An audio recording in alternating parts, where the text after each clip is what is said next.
Bismillahirrahmanirrahim. Assalamualaikum warahmatullahi wabarakatuh. Selamat siang Ibu Bapak.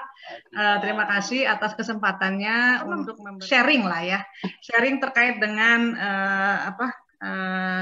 ini dengan ilmu neuroscience. Nah, ini adalah saya diminta untuk dalam sesi parenting ini untuk melahirkan generasi emas Indonesia, yaitu dengan judul menyiapkan dan menata slot kecerdasan pada otak anak begitu. Jadi kecerdasan ini memang kan ada macam-macam kecerdasan begitu ya. Ada kecerdasan intelektual, ada kecerdasan emosional gitu ya. Kemudian ada kecerdasan spiritual gitu. Mudah-mudahan kita semua ini ketiganya kita bisa dapat begitu ya. Kemudian kecerdasan akhlak juga begitu. Jadi saya lanjut aja ya. Jadi ini, nah kemudian ini kalau boleh saya ini adalah bagaimana menyiapkan bagaimana menyiapkan organ sensori sebenarnya. Jadi kalau kita hari ini sedang berkumpul untuk melihat webinar begitu ya. Jadi ternyata webinar kita ini cukup agak serius begitu ya. Mudah-mudahan ini bisa jadi nggak muburit begitu. Nah, ini adalah organ sensori. Nah, organ sensori kita semua punya begitu ya, mulai dari mata, telinga, kulit, terus kemudian organ penciuman, terus kemudian organ pengecapan begitu. Ini semuanya dipakai lah ya. Jadi apa yang saya sampaikan ini semua ada di dalam tubuh kita semua begitu ya. Jadi organ sensori ini digunakan supaya kita bisa survive sebenarnya begitu ya. Nah, jadi organ sensori ini dilengkapi berbagai macam sel sebenarnya. Nah, ini adalah kumpulan dari sel saraf yang kemudian nanti bisa mendeteksi apapun yang masuk ke dalam tubuh kita begitu ya. Nah, jadi kalau ini kemudian saya akan coba lihat ini apa sih yang menyebabkan individu itu berkembang ya, karena kita memang menggunakan otak begitu ya. Jadi otak ini luar biasa begitu ya. Jadi kalau kita bisa lihat di sini perkembangan otak itu ya dari mulai sekian minggu sampai dengan kemudian ini lahir begitu ya. Ini adalah perkembangan organ otak ya, mulai dari otak depan, otak belakang, otak tengah, otak belakang gitu ya. Jadi ini semuanya berkembang sesuai dengan perjalanan usia fetus atau bayi ya, sampai kemudian ini lahir. Dan kemudian apa yang terjadi dengan otak kita itu pasti semua apapun yang kita terima berupa stimulus apapun begitu ya, selama dari pertama ini ya sampai kemudian nanti lahir, itu kemudian akan mempengaruhi perkembangan otak selanjutnya begitu. Nah, ini adalah perkembangan otak di masa remaja, kemudian masa adult, sampai kemudian ini adalah masa orang tua begitu ya. Nah, jadi kalau kita lihat di sini ada perkembangan yang disebut dengan dynamic human cortical. Kenapa cortical? Cortical itu adalah korteks ya, Ibu Bapak. Korteks itu adalah lapisan yang paling luar yang kemudian yang menerima pertama kali stimulus ya dari luar gitu. Jadi kemudian korteks inilah yang nantinya akan menyampaikan informasi ke bagian-bagian otak lainnya ya. Jadi kalau kita lihat di sini ada perkembangan otak kita, ini ada gambaran begitu ya. Jadi ini adalah perubahan dari usia 5 tahun sampai kemudian remaja dan sampai dengan usia ini adalah remaja tingkat akhir atau menjelang dewasa begitu. Kalau kita bisa lihat di sini ada perubahan warna-warnanya, itu memang karena ini menunjukkan aktivitas dari otak itu sendiri. Jadi kalau di sini ada yang warnanya merah gitu ya, berarti ini otaknya sedang dalam keadaan aktivitas tinggi begitu. Dan kemudian sampai menuju ke arah biru yang kemudian itu menunjukkan situasinya memang jauh lebih reda, artinya kemudian lebih tenang ya. Meskipun nanti pada saat kita berpikir atau kita melakukan aktivitas, itu sebenarnya otak kita juga akan menunjukkan perubahan warna seperti ini. Nah, ini bisa terlihat nanti dari gambaran alat ya, namanya elektroencephalogram ya. Terus kemudian bagaimana sih apa sih yang ada di dalam otak kita gitu ya.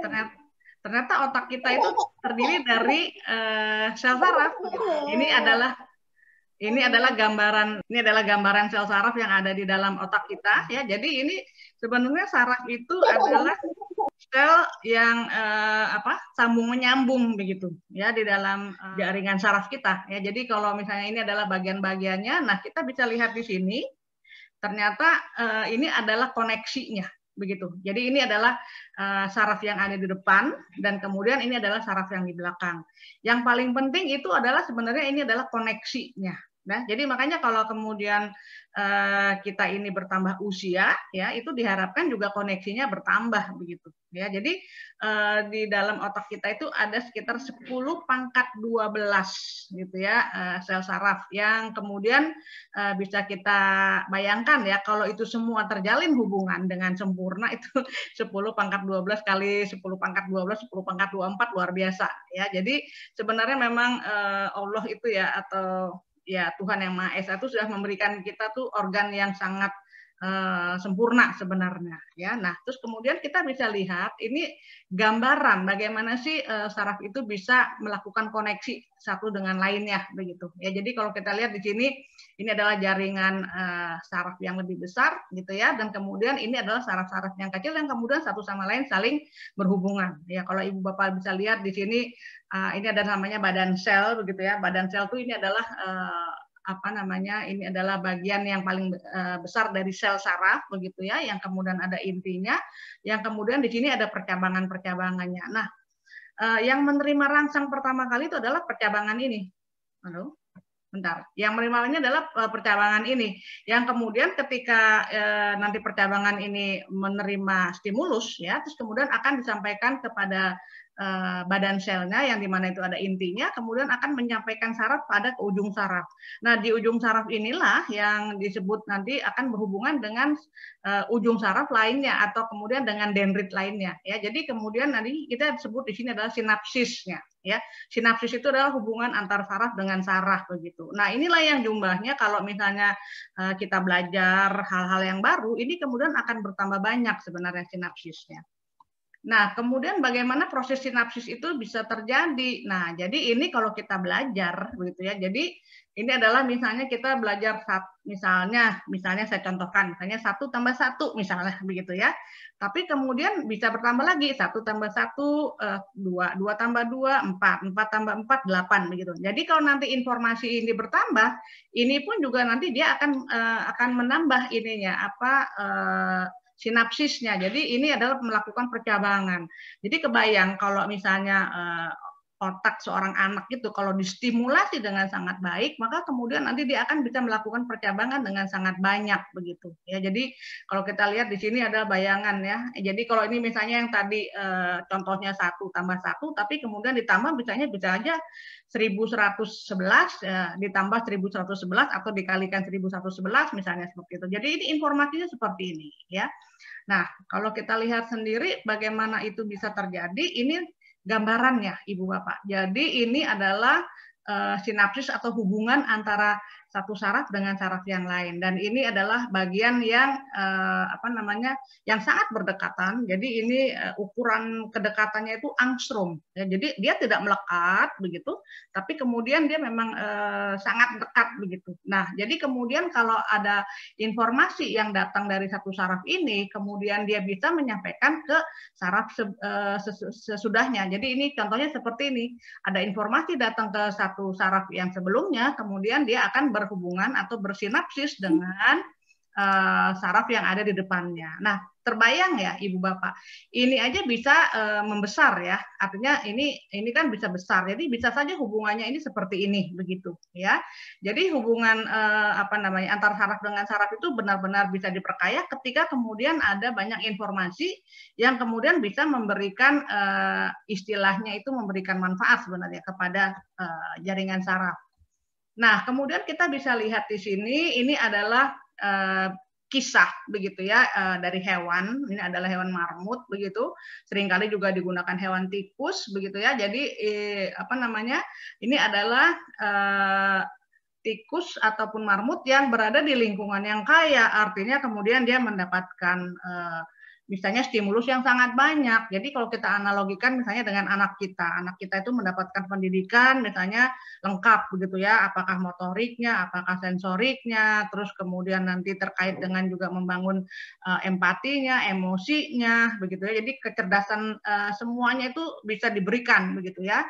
Nah, jadi kita bisa lihat perbedaannya, Ibu Bapak. Kalau kemudian anak-anak kita atau anak didik kita itu mendapatkan pengayaan ya dari suatu lingkungan, maka kemudian kita bisa lihat di sini ya. Jadi ini adalah ini adalah gambaran dari sel-sel dendrit tadi ya. Jadi ketika kemudian dia mendapatkan pengayaan, kemudian dia bisa melakukan penambahan spine ya. Spine itu istilahnya duri atau kemudian percabangan dari dendrit. Jadi kalau misalnya di sini ada membaca, ada bermain, terus kemudian ada menyanyi atau kemudian ada mengaji dan semua itu kemudian akhirnya jadi diperkaya. Sebaliknya kalau kemudian ada anak yang kemudian akhirnya mengalami istilahnya apa ya, diisolasi atau kemudian mengalami depresi atau depresi dalam hal penekanan ya, tidak mendapatkan stimulasi yang baik, kita bisa lihat di sini tidak sebanyak jaringan saraf atau saraf yang kemudian bagian dendritnya ini kemudian menjadi banyak percabangan begitu ya. Ini hanya salah satu contoh saja begitu. Nah, kemudian kita bisa lihat di sini bahwa pengayaan dari suatu lingkungan itu akan bisa memberikan penambahan sinapsis karena nanti ini tadi dendrit bisa berhubungan dengan jaringan saraf lainnya atau kemudian dengan sel-sel lainnya. Jadi kalau ini kaya sekali terus kemudian melakukan hubungan begitu, ini kan luar biasa hubungannya ya. Jadi kemudian akhirnya memang pengayaan itu penting. Nah, jadi kalau misalnya kalau boleh saya kisahkan, ini adalah bagian dari otak kita yang saya gambarkan di sini adalah otak besar begitu ya. Ini adalah otak kecilnya, sedangkan ini adalah batang otak. Ya, jadi kalau kita lihat di sini ada bagian yang bagian otak depan dan kemudian ini otak ini adalah otak belakang gitu ya. Sedangkan kemudian ini adalah bagian parietal atau adalah antara bagian otak belakang dengan otak depan dan kemudian ini di sampingnya ya. Jadi kalau boleh saya sebutkan ini adalah bagian dari frontal ya. Frontal itu depan begitu. Kalau ini adalah bagian occipital karena apa yang kita lihat kemudian nanti direfleksikan nanti di bagian otak bagian paling ujung ya, itu kemudian occipital. Nah, yang bagian pinggir ini adalah yang disebut dengan bagian temporal. Bagian temporal ini kemudian berhubungan dengan pusat memori ya atau dengan sistem limbik ya. Nah, kalau kita lihat di sini ada bagian yang disebut dengan bagian motorik ya. Di sini adalah motorik atau kemudian korteks motorik ya, dan kemudian juga ada korteks sensorik begitu ya. Jadi ini dua-duanya berhubungan. Jadi kalau misalnya hal ini mengalami gangguan ya, bisa saja motoriknya terganggu, sensoriknya pun terganggu ya, atau kemudian bagian-bagiannya ini terganggu begitu. Nah, kita bisa lihat di sini ini adalah contoh begitu ya. Apa sih yang ingin kita wujudkan bersama untuk anak-anak kita begitu ya, untuk anak didik kita gitu ya, atau generasi muda kita begitu. Ini contoh bagaimana kita bisa membuat seseorang gitu ya ini menjadi cerdas hanya karena membaca misalnya ya.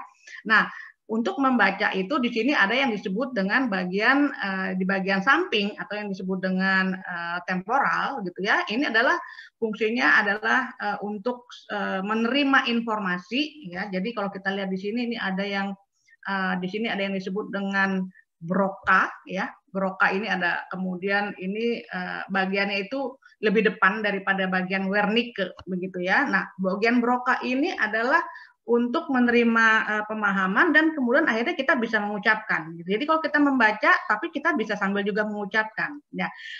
Tetapi mengucapkan itu perlu juga pemahaman gitu ya. Jadi apa yang kita ucapkan, apa yang kita baca, apa yang kita ucapkan itu kan perlu dipahami. Apa sih isinya, apa sih kontennya. Nah itu kemudian nanti diperlihatkan di bagian Wernicke ini ya. Jadi Wernicke ini adalah bagian untuk daerah pemahaman. ya, pemahaman dari produksi proses berbicara kita. Jadi di dalam otak itu memang tidak bisa terpisah begitu. Jadi ada bagian-bagiannya yang kemudian nanti bisa mengalign ya, atau melakukan koordinasi untuk bisa menangkap arti apa yang ditangkap oleh misalnya satu huruf atau satu kata gitu ya, atau kemudian kalimat begitu ya. Jadi kemudian nanti ada bagian-bagiannya. Belum lagi nanti kemudian di dalam bacaan itu ada gambar misalnya ya. Kemudian bagaimana itu diwujudkan dalam 2 dimensi, 3 dimensi, 4 dimensi gitu ya. Jadi memang luar biasa otak kita bisa membaca itu semua. Nah, kalau kita lihat di sini ini saya agak cepat begitu ya. Jadi kalau tadi terkait dengan ini ya, bagaimana kemudian akhirnya kita bisa memanfaatkan otak kita itu menjadi maksimal gitu ya. Maksimalnya gimana? Jadi ternyata kalau kita misalnya ingin supaya anak didik kita atau anak-anak kita apapun lah itu ya bisa memanfaatkan semua stimulus itu dengan optimal atau maksimal kalian ya. Jadi kalau kita lihat di sini ada organ sensori ya, kemudian nanti menerima semua stimulus yang datang dari luar, kemudian nanti di sini ada di sini disebut dengan sensory buffer, itu adalah sebenarnya ada informasi yang memang tidak semuanya lengkap begitu ya. Jadi karena kan kecepatan, bayangin ini menerima ya. Jadi kemudian akhirnya itu semua nanti ditampung begitu ya. Terus kemudian nanti ditampung tapi kemudian nanti dikodekan begitu ya. Jadi kemudian ada istilahnya coding ya, encoding. Jadi apa yang dilihat, apa yang didengar, apa yang dicium gitu ya, apa yang diraba begitu ya. Nah, kemudian nanti kita bisa masuk itu ke daerah sistem yang untuk proses mengingat begitu. Pada saat ibu bapak sekarang sedang mendengarkan saya, begitu itu kita yang bekerja adalah working memory-nya ibu bapak ya, karena artinya sedang mendengarkan dan kemudian sambil oh iya begitu. Jadi ada pemahaman-pemahaman yang mungkin sebelumnya sudah pernah ibu bapak dapatkan begitu. Nah, nanti kemudian working memory ini ya, jadi ini siap untuk disimpan begitu ya, disimpan dan kemudian nanti disimpan untuk berubah menjadi bentuk yang lama begitu. Jadi untuk bisa disimpan menjadi long term atau kemudian dalam bentuk penyimpanan yang lama itu memang perlu waktu. Jadi kemudian itu perlu selama mau perubahan waktu itu memang perlu diulang begitu ya. Jadi untuk supaya menguatkan tadi hubungan antara satu saraf dengan satu sarafnya lain ya. Nah, kalau kita lihat di sini ada yang disebut dengan konsolidasi. Kenapa harus dikonsolidasikan? Itu jadi seperti kalau kita sekarang berorganisasi itu kan bukan hanya komunikasi ya, tapi kemudian juga harus mengkonsolidasikan diri supaya memang organisasi itu bisa berjalan dengan baik gitu ya. Kalau cuma komunikasi aja nggak ada tindak lanjutnya kan nggak ada gunanya juga begitu ya. Jadi memang harus ada konsolidasi. Nah, oleh karena itu di sini nanti yang namanya long term storage ini nanti bisa dipanggil kembali ketika suatu saat kita mendapatkan informasi baru. Jadi kemudian dihubungkan lagi koneksi-koneksi sarafnya. Nah, jadi ketika kemudian kita mendapatkan pemahaman yang baik terkait dengan satu hal gitu ya, jadi mungkin ini bisa juga untuk menambah performance kita begitu. Misalnya tadi contohnya ya, antara 1 tambah 1 sama dengan 2, 2 tambah 2 4, 4 kali 4 sama dengan 16, 16 kali 16 misalnya ya. Nah itu jadi kemudian itu itu bisa menjadi diperkuat ketika itu kemudian diulang-ulang. Nah namun demikian ya, begitu banyak informasi yang ada di sekitar kita nggak mungkin mengingatnya setiap saat. Sehingga kemudian akhirnya memang harus ada yang kita lupakan ya. Jadi contohnya misalnya kita menggunakan kendaraan umum gitu ya, dari satu tempat ke tempat lain gitu. Kita cuma ingat nomornya atau kemudian warna dari kendaraan umum itu dan kemudian rutenya. Tapi kita tidak perlu mengingat misalnya siapa supirnya, siapa penumpang lainnya begitu ya. Meskipun pada saat kita menjalani itu mungkin ya kita bisa ketika kita bayar kita bertemu dengan supirnya gitu ya, atau kemudian sebelah kita itu siapapun yang duduk ya mungkin kita juga nggak tahu aware gitu ya, tetapi kemudian jalurnya atau kemudian warnanya itu yang harus kita ingat ya. Jadi memang ada beberapa informasi yang memang perlu kita tanggalkan begitu. Nah, jadi intinya kalau kita ingin memberikan memberikan masukan atau kemudian stimulus yang baik gitu ya kepada anak didik begitu. Kita hanya berpikir kalau kita misalnya kebetulan saya dosen begitu ya, jadi saya hanya berpikir bagaimana saya bisa meningkatkan kapasitas dari mahasiswa saya atau murid saya misalnya. Jadi kemudian kapasitas itu bisa dalam hal kognisinya, bisa dalam hal psikomotoriknya, bisa dalam hal afektifnya, ya.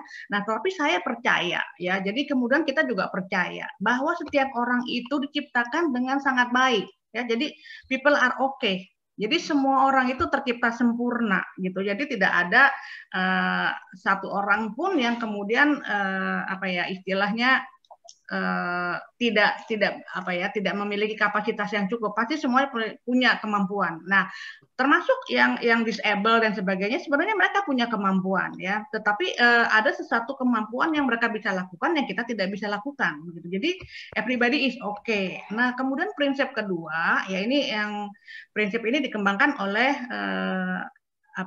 Milton Erickson. Beliau itu adalah seorang psikiater begitu ya, tapi kemudian mendalami juga psikolog dan kemudian mengembangkan ilmu coaching. Nah, jadi kemudian selain beliau itu menangkap bahwa selain orang itu semuanya oke, baik ya, tapi semua juga punya sumber daya gitu. Jadi ini yang bisa kita yakini bahwa setiap orang itu punya hal yang baik begitu ya, punya sumber daya yang bisa dia kembangkan. Nah, kemudian juga di sini ada istilah people itu punya pilihan yang terbaik ya. Jadi kalau kita memandang manusia itu adalah individu yang yang sempurna begitu, pasti mereka juga punya pilihan-pilihan hidup ya. Kemudian di sini juga ada yang disebut dengan sebentar kok nggak bisa jalan ya. Bentar, kok nggak bisa jalan ya. Nah, setiap manusia mempunyai niat yang baik atau niat yang positif ya. Akhirnya kita coba aja berpikir husnuzon begitu ya, bahwa setiap orang selain dia baik, dia punya sumber daya, kemudian dia punya pilihan, tapi dia juga kemudian punya niat yang baik gitu ya. Oleh karena itu keempatnya ini akan membuat satu individu itu bisa mengalami perubahan yang positif. Makanya di sini disebut dengan satu lagi di mana ya? Kok nggak keluar. Nah, jadi di sini adalah perubahan itu tidak bisa dihindari. Jadi setiap individu yang tadinya mulai dari bayi sampai kemudian menjalani pendidikan begitu ya, di luar atau di dalam rumah gitu ya, pasti dia akan mengubah individu tersebut ya. Yang kita harapkan kita bisa mendidik generasi itu menjadi generasi yang memang sesuai begitu ya dengan apa yang kita cita-citakan. Itu adalah generasi emas lah istilahnya ya. Nah, jadi itu yang bisa saya sampaikan karena ini materinya cukup padat dan tapi saya berusaha untuk menyampaikannya dengan sebaik-baiknya begitu. Kalau seandainya pun nanti kurang jelas, nanti Ibu Bapak bisa bertanya lagi begitu ya ketika ada momennya. Jadi itu yang bisa saya sampaikan. Mudah-mudahan kita bisa menciptakan generasi emas ya. Jadi apakah itu anak didik kita, apakah itu orang-orang yang ada di sekitar kita begitu ya. Jadi mudah-mudahan generasi emas ini memang bisa kita ciptakan begitu. Demikian yang bisa sampaikan Ibu Bapak. Terima kasih. Wassalamualaikum warahmatullahi wabarakatuh.